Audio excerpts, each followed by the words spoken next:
আজকে আমি চিংড়ির মালাইকারি বানাবো। প্রথমে মাছগুলো ধুয়ে তাতে নুন হলুদ লঙ্কাগুলো মিশিয়ে নেবো, আর ভেতরে নোংরা শিরাটা আমি আগেই বের করে নেবো মাছ পরিষ্কার করার সময়। এবার তেল গরম করে মাছগুলোকে ভেজে নেবো ভালো করে। নারকেল আর কাজু বাদাম বেটে নেব। মাছগুলো তুলে নেবো কড়াই থেকে। পেঁয়াজ বাটা, নারকেল বাটা, রসুন বাটা, আদা বাটা, টমেটো কুচি করে রাখবো। তেল গরম হলে তাতে পেঁয়াজ বাটা, আদা বাটা, রসুন বাটা আর লঙ্কা গুঁড়ো বা লঙ্কা বাটা দিয়ে দেবো।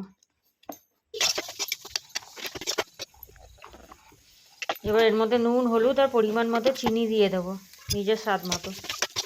এবার এই মশলাটা পুরোটা আমি ভেজে নেব ভালো করে।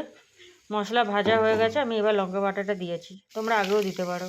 মশলা ভাজা হয়ে গেছে, এবার এর মধ্যে আমি চিকেন মশলা দিয়ে দিলাম, আর যেটা নারকেল আর কাজু বেটে রেখেছিলাম ওইটা আমি এটার সাথে মিক্স করে দিলাম।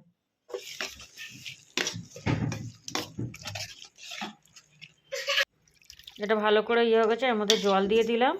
এবার এইটা যখন ফুটে উঠবে তখন তার মধ্যে আমি চিংড়ি মাছগুলোকে দিয়ে দেবো। দেখো ফুটে উঠেছে, ওই জন্য চিংড়ি মাছগুলোকে আমি দিয়ে দিলাম। এবার চিংড়ি মাছ দেওয়ার পর ফুটে পর আমি লাস্টে ঘি আর গরম মশলা দিয়ে নামিয়ে নেবো। চিংড়ির মালাইকারি রেডি।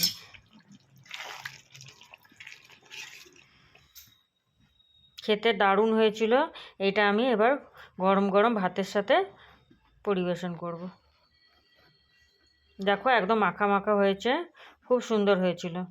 গরম ভাতের সাথে দারুণ লাগছিল খেতে। তোমরা এইভাবে বানাতে পারো।